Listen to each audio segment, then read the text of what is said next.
Well, hello there. Good morning, multiverse. This is Back of the Cereal Box. I am your host, the prophet of pop culture, John Pyka. You can call me Johnny.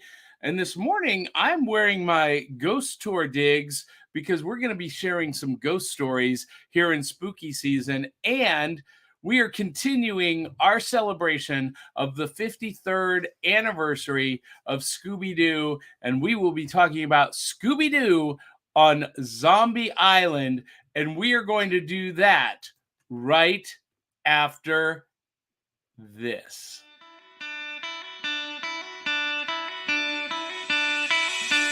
It's like Coca-Cola, Levi Strauss, Johnny Carson and Mickey Mouse. The first star was James Dean. Elvis Presley, yeah, he's still the king. Some things are only imitatable. You can't beat an original. Oh, you can't beat an original.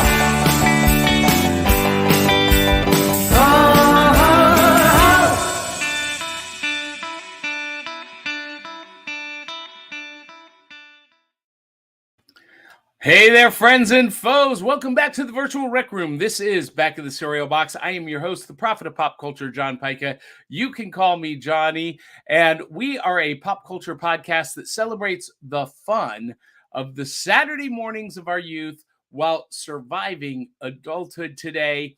And I am of an age where we did not have smartphones or tablets at the breakfast table on Saturday morning. We were reading the back of the cereal box. That was our newspaper in between cartoons, comic books, kaiju, and kung fu movies. And everything that I love in pop culture as an adult came from the back of the cereal box. And that's what we're going to be celebrating this morning. Specifically, this morning, we are going to be talking more about Scooby Doo because last week's episode, the 53rd birthday of Scooby Doo, it was just too big for one episode. So every Saturday this month, we are going to be reviewing one specific Scooby-Doo project. And this Saturday, we're going to be talking about Scooby-Doo on Zombie Island. But before we get to that, we got to welcome in my co-host this morning, the Peppermint Princess, everyone's favorite social media socialite, barista, hoteler. She is everything to everybody, the girl of your dreams, Willow Skylor. Hey everyone. Good morning, Willow Skylor. How are you? Good morning. I'm doing okay. I forgot to tell everyone that Avengers comic books, Star Wars movies, and Saturday morning cartoons made me who I am today. And this morning in my Grogu bowl is in honor of the 62nd birthday of the Flintstones, the Halloween Fruity Pebbles. Yesterday, Willow, in 1960, the Flintstones made their debut on ABC primetime television 62 years ago yesterday. Can you believe that? That's crazy. I almost share a birthday with them. Well, tell everybody who you are, what your pop culture passion is, and what's in your bowl. All right. So my pop culture passion is superheroes. As you can tell by my cup, I have Black Widow. Sorry. Okay, so who am I? I am a lover of pop culture. I do all kinds of social media. Housekeeper by day, barista by night, podcaster on the side. And what's in my bowl? Well, I decided to try oh my God. I'm so sorry. Let's get rid of this virtual background. Cinnamon Rice Krispies. Oh my goodness. That is so good. Do you love it? Let's try it. As soon as I opened up the box, I was met with like almost a powder dust of cinnamon. So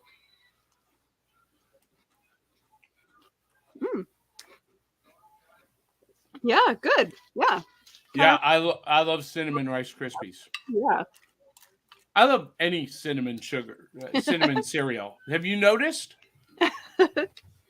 So on a scale of 1 to 5 bowls, what do you give cinnamon Rice Krispies?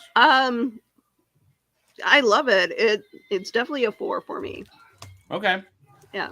So I love Fruity Pebbles. Fruity Pebbles is one of my top 3 cereals of all time.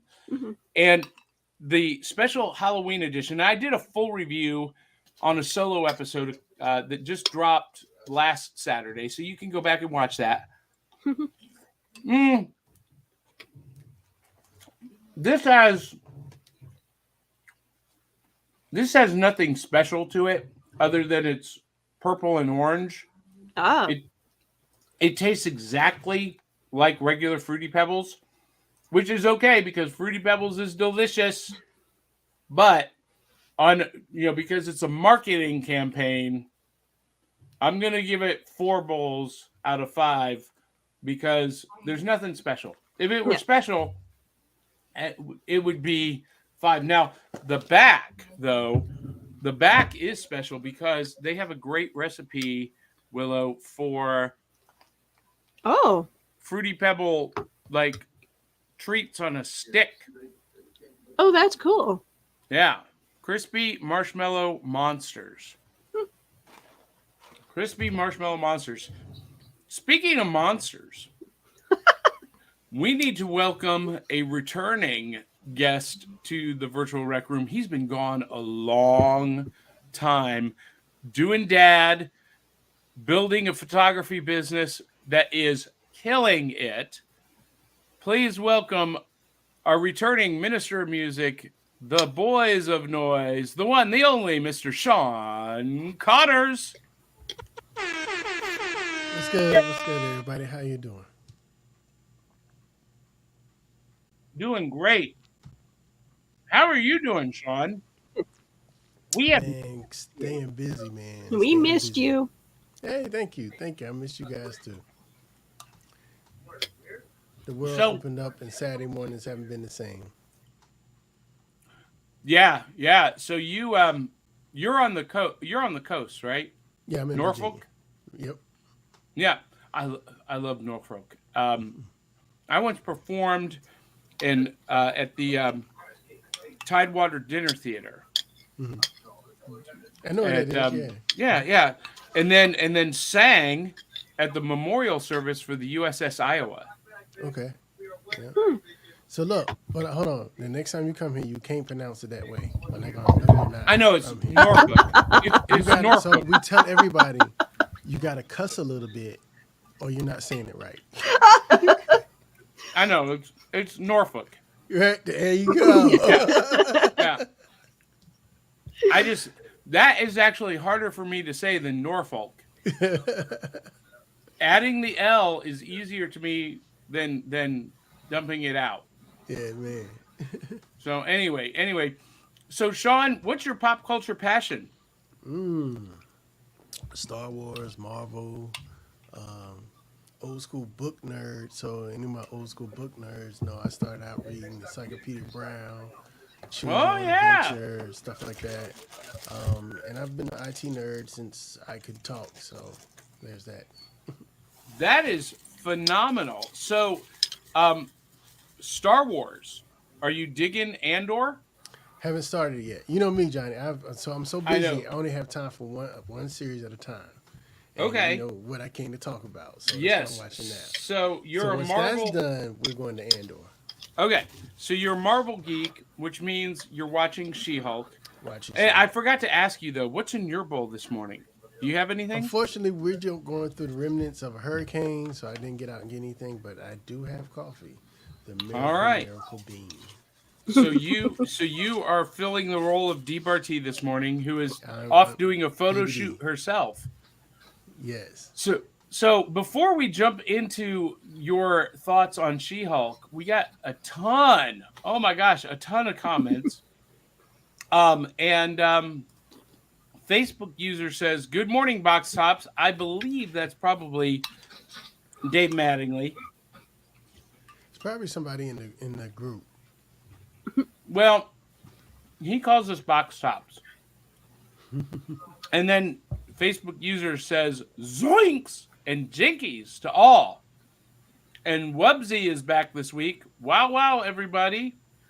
And another Facebook user says good morning. One of those Facebook users, I think, is Eli Cash. And Wubsy asks, can fictional characters have opinions? Why? Yes. And another Facebook user says, Ruh-roh, Raggy. And what do you think of Scooby's feet? Asks Wubsy. And I got to say that Scooby's feet are probably pretty darn big.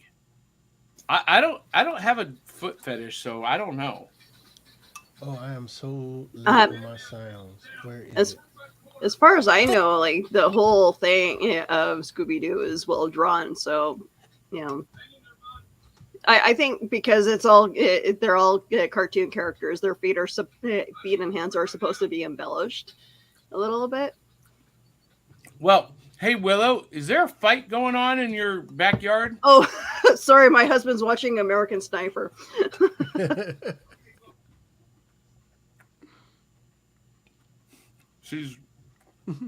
She's turning around saying, knock it off! Sorry. That's all right. George Bueller is with us this morning. He says, good morning, cereal bowlers. And Facebook user says, the Flintstones, who turned 62 years old yesterday, plus or minus 100,000. I guess that's years. And Facebook user says the Black Willow. And so Willow, your Black Widow cup makes you the Black Willow. I love that. And we know who this one is. Hello, beautiful people, says Keisha Acuff. And tomorrow night, Keisha Acuff and I are going to be just doing a duet on Cryptid Crunch because Willow is not going to be able to make the show. We're so sad. But we're going to be telling campfire stories tomorrow. Oh, I'm looking forward to that. I'm sorry I won't be able to make it, but I'll definitely watch the rerun. Yeah. And Facebook user says the Sultan of Sound. That must be Drew. And Blake Wilson says, you have no idea how sleepy I am. How do you all do this every Saturday morning? Well, for me, Blake, it's not just every Saturday morning. It's every morning. And Sean, you're a dad. You got kids. You're probably up at 5 o'clock. Yeah. Mm-hmm. I'm up at 4 a.m. every morning to see my husband off to work. And then I kind of have a nap in between, and then I go to work. Yeah, and so, for those of us who are up that early every single day, sleeping in till 7 on a Saturday morning is a big deal. Am I right? Yep. But the problem is a lot of at least when I was a kid, the Saturday morning cartoons would start at 7 a.m. Mm-hmm. and then go up until noon. And they still do on Me TV. Man, I was so mad when they did. I knew the world was going to hell when they took away Saturday morning cartoons. Oh. But, yeah, that was my routine. You wake up 7 o'clock, get you a big bowl of cereal, watch TV. I had to catch Super Friends. I had to see Super Friends. Yeah. And then it seemed like the later it got, the cornier the cartoons got. Yeah. And then after that, we had to clean the house. Then certain Saturdays, we had to go to church after that, come home, finish whatever chores your parents had. But then after that, we had wrestling, yeah, theater. Oh, yeah, baby. And Soul Train. Oh. Hey, I'm not going to lie. I learned how to dance watching Soul Train, so. That was a perfect Saturday, Was there anybody smoother than Don Cornelius?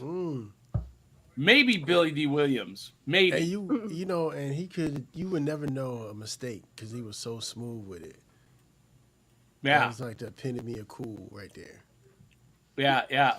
So Kung Fu Theater. What's your all-time favorite Kung Fu movie? Do you have one? I don't know, because then you got to think about Kung Fu, and then you got to separate it to anime, and but I think my favorite Kung Fu movie might be the Five Deadly Venoms.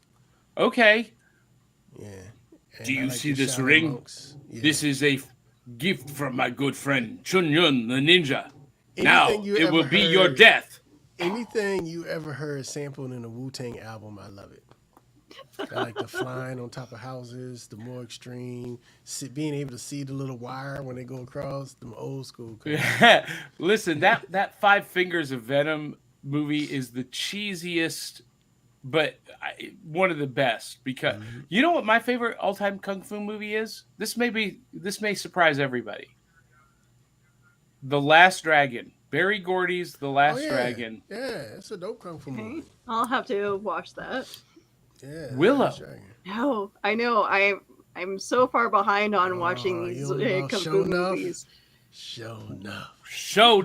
The Shogun of Harlem. You are the last dragon. You possess and the channel power anime of and the everything. glow. It was perfect. It was great.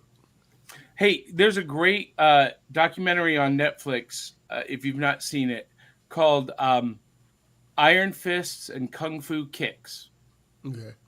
And it's all about the history of Kung Fu movies and the cultural impact in America, particularly in urban and Black America, hip hop culture. I learned so much that I never knew. It's phenomenal. And Facebook user says Scooby's feet give me pause. And that's funny. Oh, I missed that, Sean. And Facebook user says, that's me. It's Eli Cash. And Facebook user says, R.I.P. Don Cornelius. Love, peace, and soul. Dave Mattingly says, my favorite Kung Fu movie is Kung Fu Hustle or maybe Kung Fury. Oh, my God, Kung Fury. Me and Dave seem to have a connection when it comes to pop culture and movies because I love Kung Fu Hustle. Yeah, Kung Fu Hustle caught me off guard. I don't know how I found it. That's not Jackie Chan, is it? No. That's a whole different director. And okay. actor. Yeah. It's on my list. They also did the Shaolin soccer monks. Yeah. Shaolin soccer. Yeah, that is a great one as well. Well, see, Willow, you're more up on these movies than because I haven't seen Kung Fu Hustle and I've not seen the Shaolin soccer monks.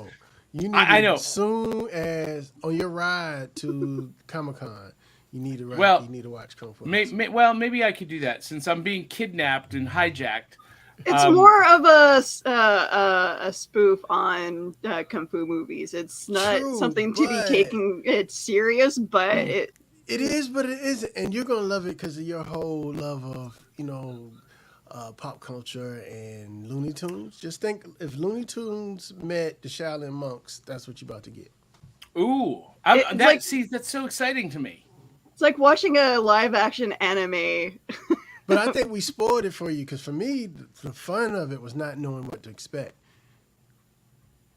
Well, it's at the top of my list now. Look, I love watching Chinese action adventure cinema. Not necessarily kung fu movies, but lately I've been getting into Bollywood action adventure. And there's one called RRR. It's bonkers. It's like so over the top crazy. It's awesome.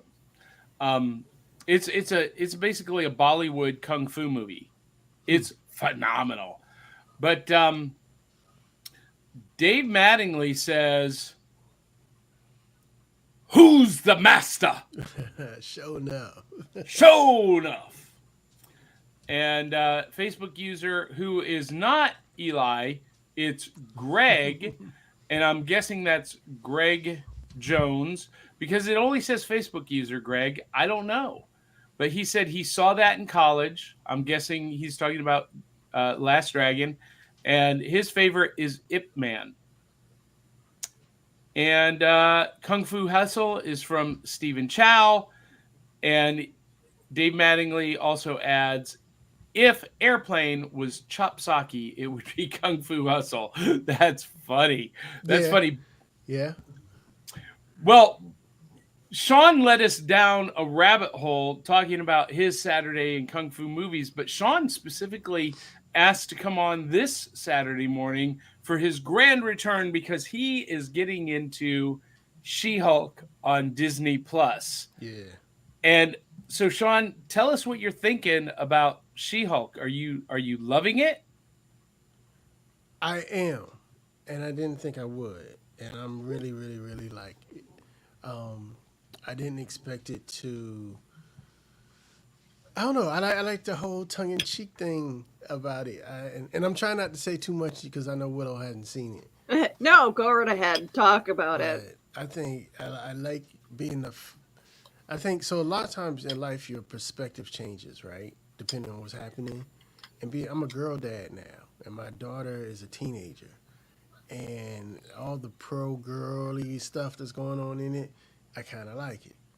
So yeah, and I just I like the. It's like it's not. They're not taking it seriously, but it's a serious part of the story of the Marvel storyline. I like it. I think this is what, because at first I was skeptical about them doing series when they broke from doing all the movies. But this is why you have a series instead of, I don't think the She-Hulk movie would have been as good as the series. And the way they shoot it in a way that reminds me of like them old school cheesy episodes we used to get of like Spider-Man in the 80s.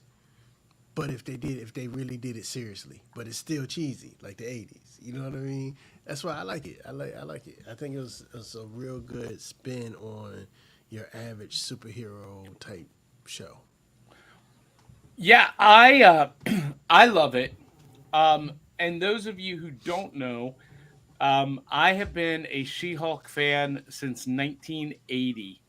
I was 10 years old when the Savage She-Hulk came out, written by Stan Lee, and I fell in love with that character, but it wasn't until the mid-'80s when she joined the Avengers and then the Fantastic Four. She replaced the Thing in the Fantastic Four, written by John Byrne. And what Roger Stern did on the Avengers, what John Byrne did on the Fantastic Four with that character was just amazing. And Stern and Byrne were close friends, so they were telling stories that were synchronized with each other, and so they were developing a really fantastic character, and she became my favorite Marvel character. I collect Captain America stuff only because up until recently there's been no She-Hulk merchandise. There's starting to be some now because of the TV show. And for those of you who think, oh, She-Hulk's just ripping off Deadpool, breaking the fourth wall. She's done that for a long time. Yeah, she's done that since the Sensational She-Hulk series, which was John Byrne's series. And that was her thing. Not only breaking the fourth wall, but she could go between panels, and it was really great. Wasn't she one of the first characters in the Marvel comics to do so? She was. She absolutely was. Yeah. And then Deadpool did it, and then Gwenpool really did it. But She-Hulk was the first. And so she's been around for, 42 years.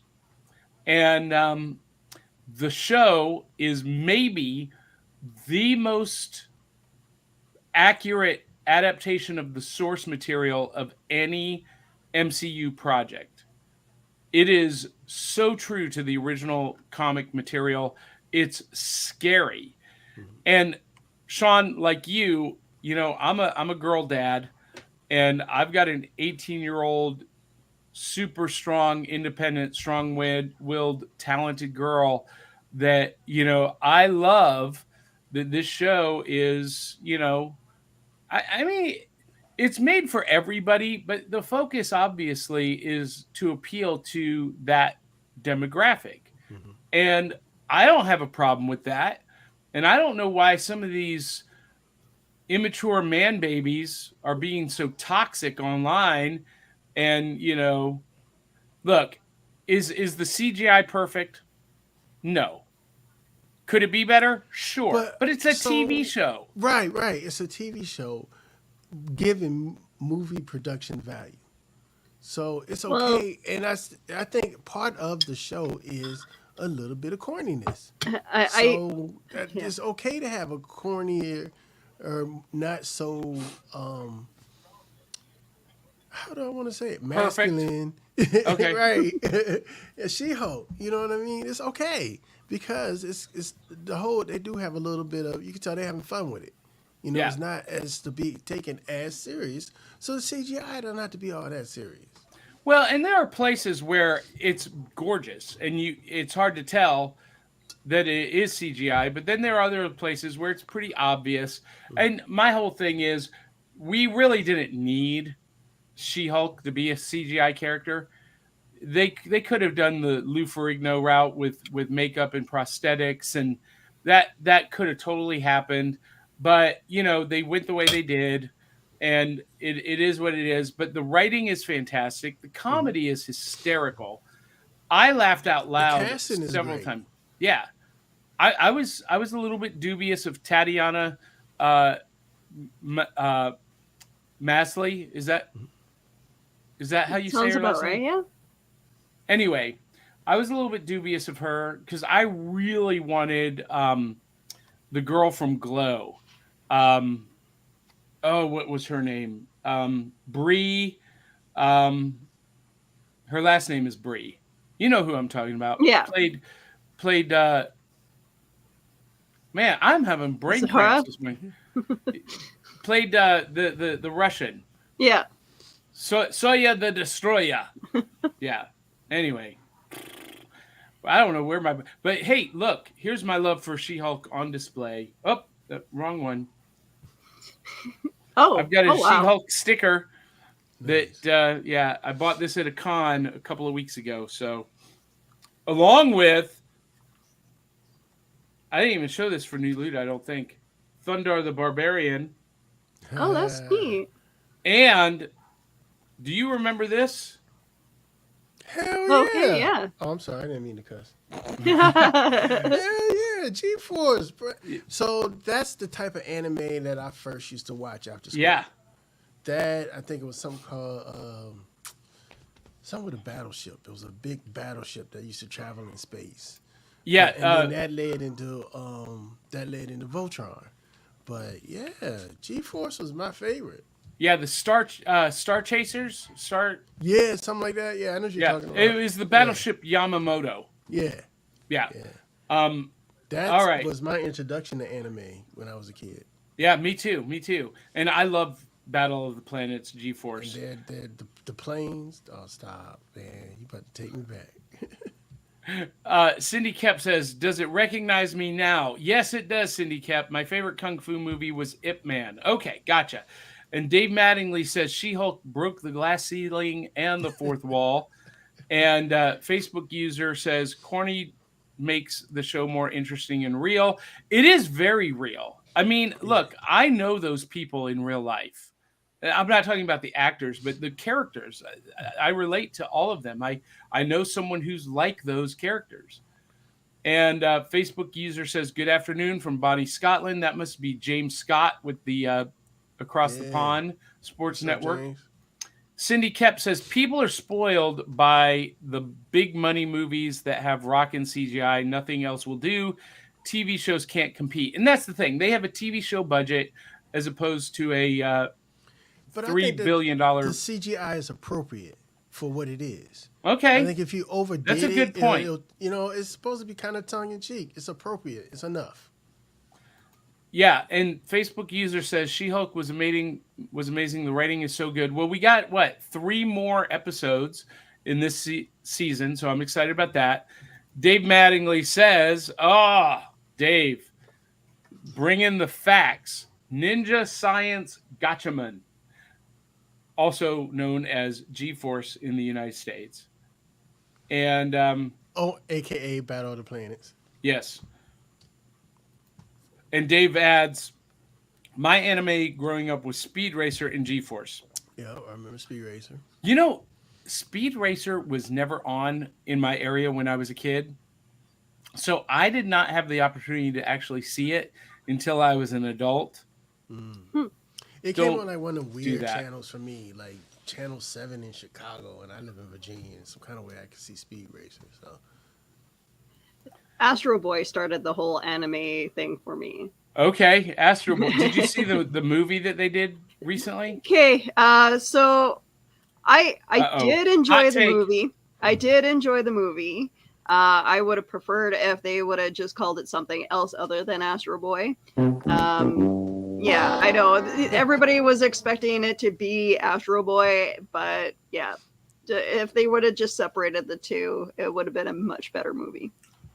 My favorite line from the Astro Boy movie, I got rockets in my butt. I got rockets in my butt. That's what she said. And Facebook user says, I posted a crossover pic on discussion, Scooby Doo and He-Man. Okay. That could happen. They're both owned by Warner Brothers, DC Comics. And Facebook user also says, not understand why I'm not being recognized. I don't know either. Can't help you. StreamYard has a weird It's a thing. permission in Facebook. It does it with my church's live stream.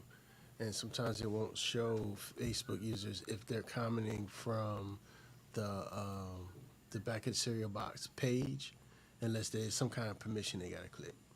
Yeah. So we are caught up with comments. Time for my favorite segment. And we got something exciting for this. This is brought to you by our partner at Entertainment Earth. You can click the link in the show notes after the show and visit Entertainment Earth, get your toy fix, your action figure fix.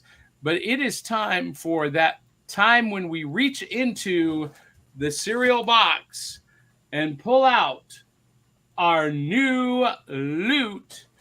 And Sean, I'm going to throw this up here first because you've been busy working on your photography business. Oh, and I thought I loaded it. So I guess I did not. So we're going to do this real quick. Give me 2 seconds. Talk about yourselves. Yeah, so it's been real fun. I've been since the world has opened up, I've been in demand and been working on my photography thing. Well, we'll talk about this picture because it's phenomenal. The colors and the resolution on this are unbelievable. Oh, Thank you, wow. thank you. That is a local artist here. His name is Christ.Dick, and he is a trap grunge artist, which is kind of unique. And this was shot for his single called War, and that's a Vietnam, well, not Vietnam, but a veteran inspired memorial we have in downtown Norfolk. Awesome. Yeah, if you're not following Sean on Instagram or Facebook, you're missing out on some amazing work. And Sean, you're taking some pretty fly pictures of the ladies. I just got to say. Thank you. Yeah, I do portraits and headshots and fashion photography. So, yeah, I take interesting pictures of interesting people. I would say so. That's pretty awesome. So follow Sean definitely on Instagram and see more of his work because it's more of this awesomeness. And I've got my son following you. I don't know if you follow him, Sean, but he's gotten into photography and he's progressing at leaps and bounds. And now he's the official photographer for the MTSU men's rugby team. Okay. So he's following them around. I think he's on a trip with them this morning to Tell him to send me a Cincinnati, message. Ohio. Hit my I IG. will. I will. Willow, you got anything to show off this morning? Oh, yes. I'm so sorry. I forgot to grab them. Oh, Be well, right while back. you're doing that, so you guys, George Bueller, I hope you're paying attention. So yesterday, I had no intention of finding this, but last night I finished a ghost tour, and I made a stop in Walmart to just get a drink. But, out of habit, I had to check the collectible section, and I found a holy grail. Uh-oh. A holy grail. I've only seen this one other time in the last year. This is the Neca Flash Gordon action figure 2-pack. Oh my God. Yeah, and it's the That movie is pretty. Flash Gordon, and I may have to fix Ming's teeth. They're a little bit he's a little bit janky there in the teeth, but I may fix that. But listen, I'm not even going to tell you how much this was, but I got a bunch of big tips from doing the ghost tour, and so I knew that I might not ever see this again, so I picked it up, and I'm super, super excited about dun, dun, dun, dun, dun, dun, dun, dun, everyone dun, dun, dun, dun, dun, dun, dun, dun, dun, dun, Flash! So He saved you're every one of definitely us. gonna open it. Yeah, I will. It will be because I'm an out of the box collector, so they'll be on display somewhere downstairs. But Willow, what do you got? Oh. Spider Girl and Spider Gwen. Yeah, Ghost sorry, Spider, here, and that's Arana, Spider Girl, and Ghost Spider, Gwen Stacy. That's the Titan series from Hasbro. Those are great. Those are beautimous. These were my birthday presents. Happy birthday. Newly minted 40-year-old woman here. Hey, you know what? Hey, but we have the age now. We can buy the toys that we want. So it's Yes. Yes. So yes, this is what happens when I am free to roam in a Walmart without supervision with my husband's credit card. So this is what I love about those figures. They're 12-inch tall. They're just 5 points of articulation: the head, shoulder, and hips. But they're really well sculpted, and they're affordable. They're what, $10 each? Yeah, I think. Yeah, and you know, and you the can stuff accessorize with them. Okay. Well, the stuff that I get, the Marvel Legends and the Star Wars Black, they're up now to $34 each for a 6-inch figure. Wow. Yeah, I might start reconsidering my life choices and switch to the Titan series because they're great quality, and especially especially for kids, they're ultimately playable, very durable, great stuff. Those are great find. Mm-hmm. And Carlin Stewart says, Flash, he's jealous. Cindy Kep asks, have I seen the really old Flash Gordon serials? Yes, I have them on DVD.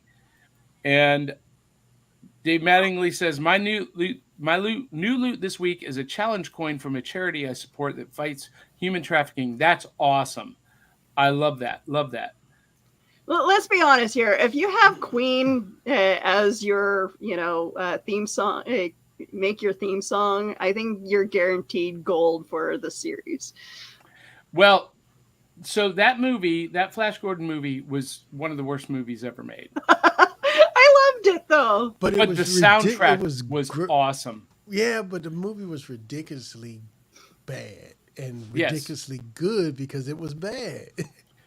But the performance by was it Max Shrek that did what was his name? Max not Shrek. Max that did Ming.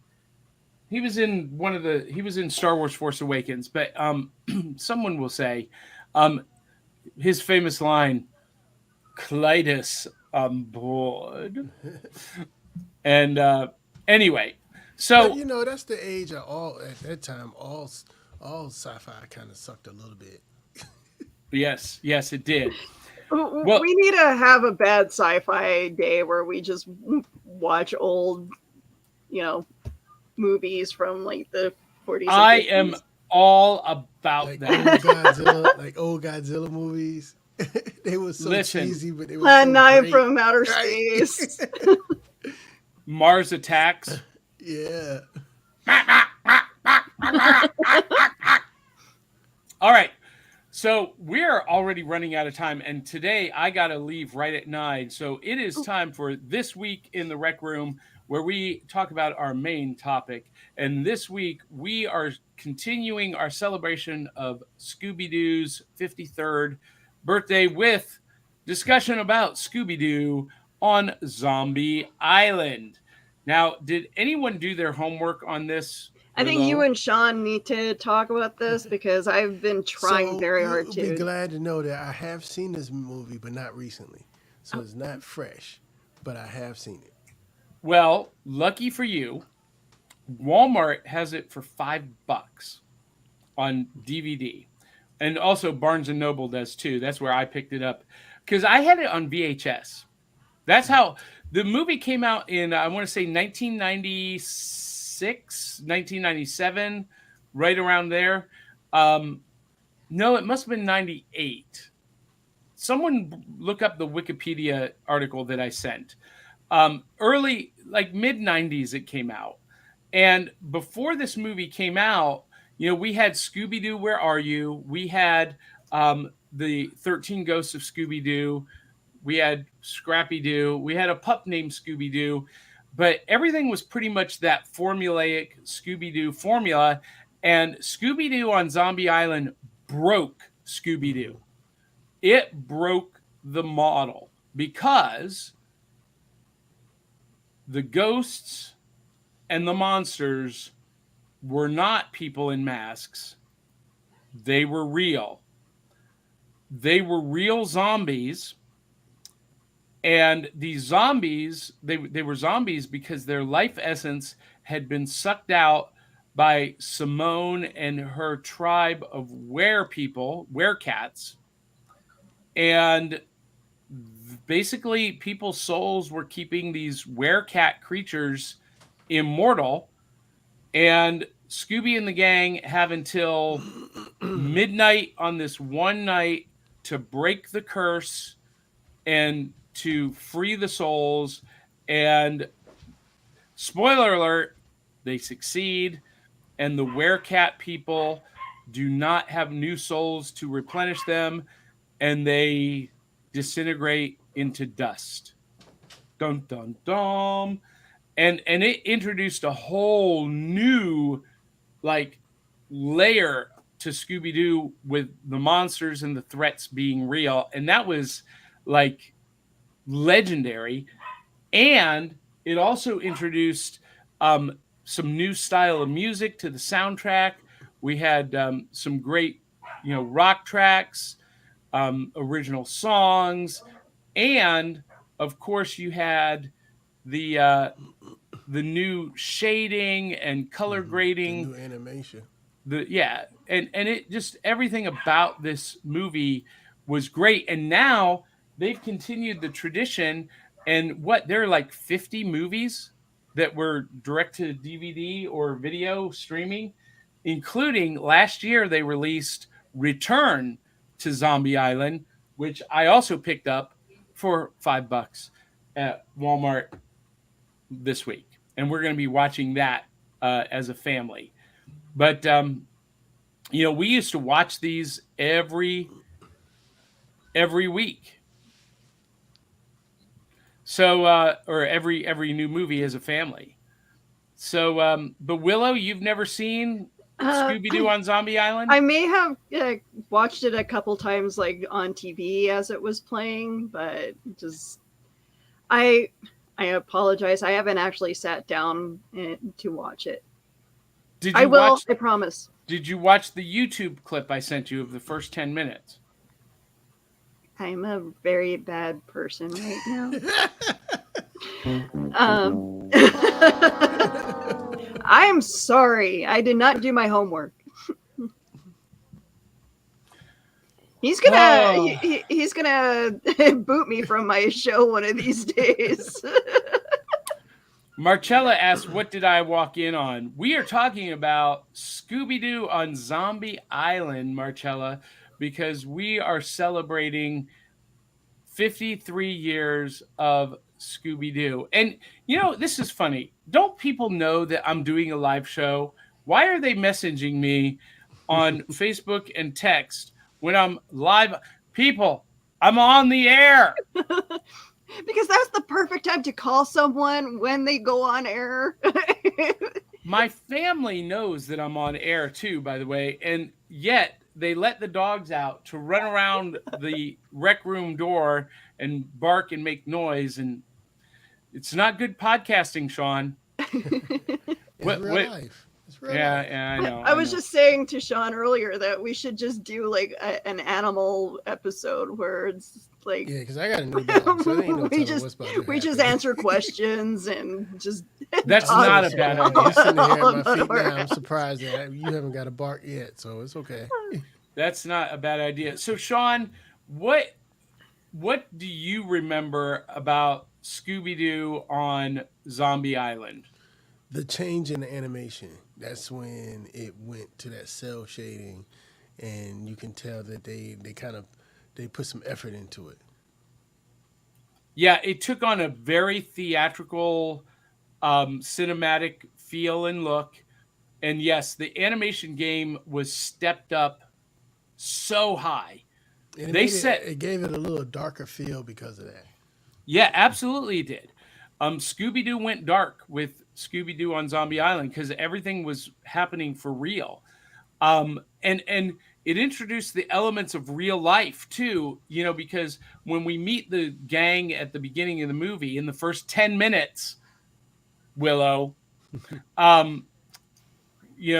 Daphne is hosting a show called Daphne Blake Coast to Coast, doing kind of the adventure journalism with Fred as her executive producer and cameraman. Shaggy and Scooby are security guards. They've, taken jobs at either an airport or a bank or somewhere like that. And Velma has opened up an antique bookstore that specializes. Like the gang had grew up. Yeah, they had, and they've gone separate ways.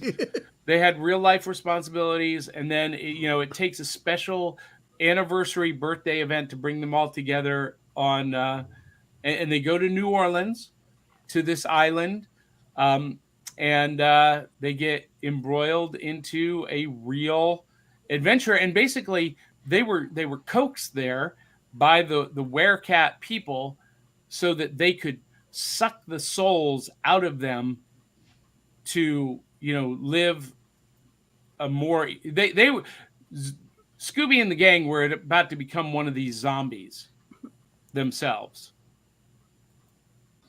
Yeah. So, and Sean, not only did it up the animation for Scooby Doo, but it set a new bar for animation films in general. Because we started to see after this the DC Universe movies and the Marvel Universe animated movies, raise their game. Saturday morning cartoons, they raised their game. Everything. It was like when Pixar entered the movie theater genre, everybody upped their game. And we got some phenomenal stuff springing out of this one movie. The thing that I love about the art for this movie, though, is the fact that while all of these cartoons seem to have gone kind of like, and I apologize for this, but kind of went the lazy route where it's like kind of more of a cartoony look, but not a whole lot of detail towards the characters. This just went like they added more detail to the characters, and I love it. Absolutely, they did, yeah. But at the same time, they didn't depart from the the modeling of the original character designs at all. Like some of the later stuff, they remodeled the designs and whatnot. But with this one, they stayed true to the original designs, the original character models, and they just upped their game. And Scooby Doo was always known for these intricate backgrounds, and that remained in place. And just they took everything to a new level, and they really created a whole renaissance for the character. Because when this movie came out, Scooby Doo wasn't on anybody's radar anymore. And Cindy Kep did confirm it was 1998. So, and by the way, the actor who played Ming the Merciless, Greg Young Jones, to the rescue, it was Max von Sydow. And so, let's see, we have some comments. So Cindy Kep says, was this cell animation or computer? This was hand-drawn cell animation. There may have been some computer animation mixed in the way they zoomed in and did some of the shots, but all of the animation was hand-drawn animation. And by the way, it still is on the Scooby-Doo movies. Like Dave Mattingly mentions, my favorite of the recent Scooby-Doo movies is Batman the Brave and the Bold crossover, which I also got on New Comic Book Day this week as part of this assignment, Willow. And all of the animation is hand-drawn. Two jobs. Okay, we're going to play this game, are we? Marcella Gonzalez says, I believe I have this movie on DVD. I'll have to watch it with Luna, her daughter. She may hate me after. I may hate me after. So Luna, I believe, is 10 years old. It might be a little bit intense, because I will tell you, even for an animated movie, Scooby-Doo on Zombie Island is a little bit intense. A little bit intense. Speaking of intense, it is spooky season. And Willow, we've got 8 minutes left. I made a promise to you. So I'm going to take center stage for just a minute. And I am going to douse the Edisons just a little bit. Oh, that really did nothing.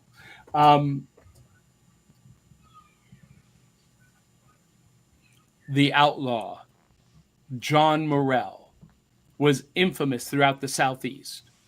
He would disguise himself as a gentleman or a preacher to rob from his victims.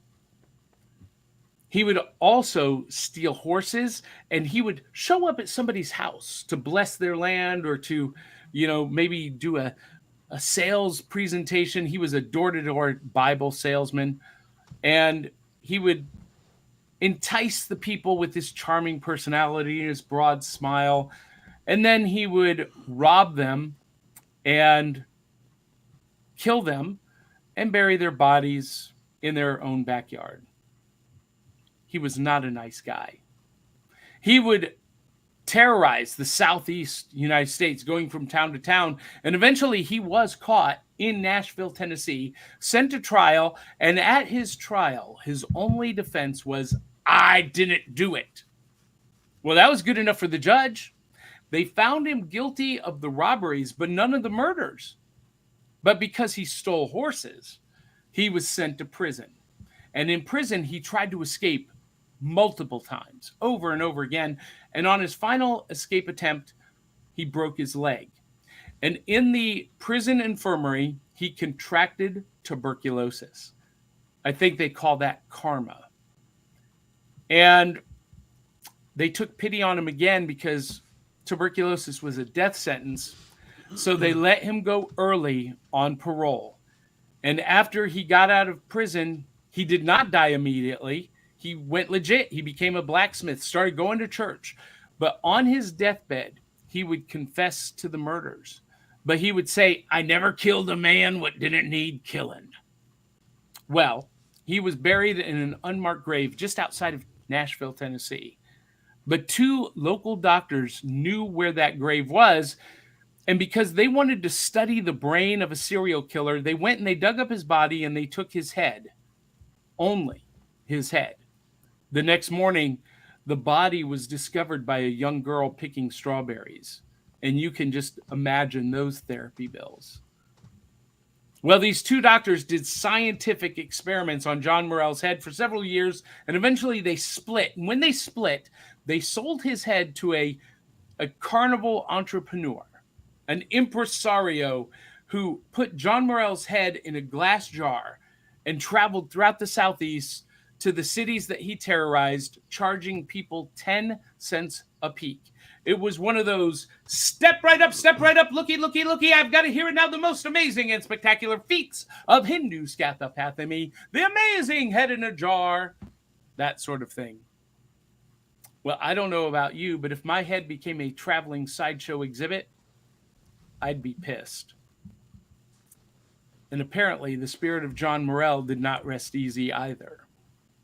And to this day in Nashville, Tennessee, people swear to see a headless specter bumping up and down 2nd Avenue, searching for his missing head, or perhaps a suitable replacement. So if you visit Nashville, Tennessee, be careful that you don't lose your head. But if you do, you've had an encounter with John Morrell, the headless outlaw of Tennessee. Ooh.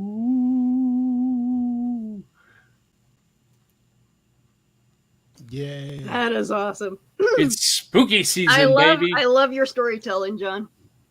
We'll be doing more of that. Thank you. I'll be here all week. Tip your waitress. We will be doing more of that tomorrow night on Cryptid Crunch. Me, Keisha, and I might have a special guest along for the ride. So we'll have to wait and see. But tune in on this network, on this channel tomorrow night for Cryptid Crunch. And we're going to miss you, Willow, but we know that sometimes I got to take care of stuff at home first. here. Yeah. Well, that's okay. So we are right at the hour. I am waiting for my ride to show up. So we're going to call it a morning. Thank you, everyone who joined us and commented. You can continue to post comments in the notes or in the chat, in the comments down below, and we will respond to them as we were able. Now, I forgot. I'm a really bad host. I forgot to acknowledge our partners, the Murdering Crows. They did our awesome theme song, Can't Beat an Original, and their record, For Bad Crows, is available at Amazon, Google, Apple Music. And, of course, our super friends, our supporters, Sharice Collins, Cindy Kep, Brian Huff, Dave Manginelli, Dave Mattingly, Crystal Raven-Jones, Eli Cash, and you too can have your name in lights at buymeacoffee.com/cerealboxpod. The address has been scrolling across the bottom. You know, buy us 1, 2, 3 bowls of cereal, buy us the whole box of cereal. And if you hate the show, donate even more generously to help us improve it just for you. If nothing else, to get Willow a Disney Plus subscription. That would be awesome. And Sean, tell everyone where they can follow, find, and support you. IG always at Sean Connors, 757renaissanceman.com, elvastalk.com. And today is October 1st, and I'm running the C4 Challenge 30-day podcast challenge. And today is day 1 for the month of October. Check that out at c4challenge.com. And that's where you find me at. Awesome. Willow at Willow Skylor. And what can people expect to find?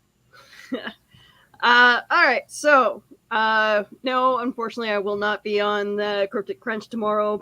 I got to take care of the home front here. But You can find me if I'm not haunting the hallways of the Fort Garry Hotel. You may hear this wonderful voice taking your order at the local Starbucks, or you'll see me on the next Back of the Cereal Box. And you're all over social media. You're doing all the socials, except you don't have an OnlyFans, do you? No, I'm staying away from that. Nobody wants to see an aging woman dance around naked.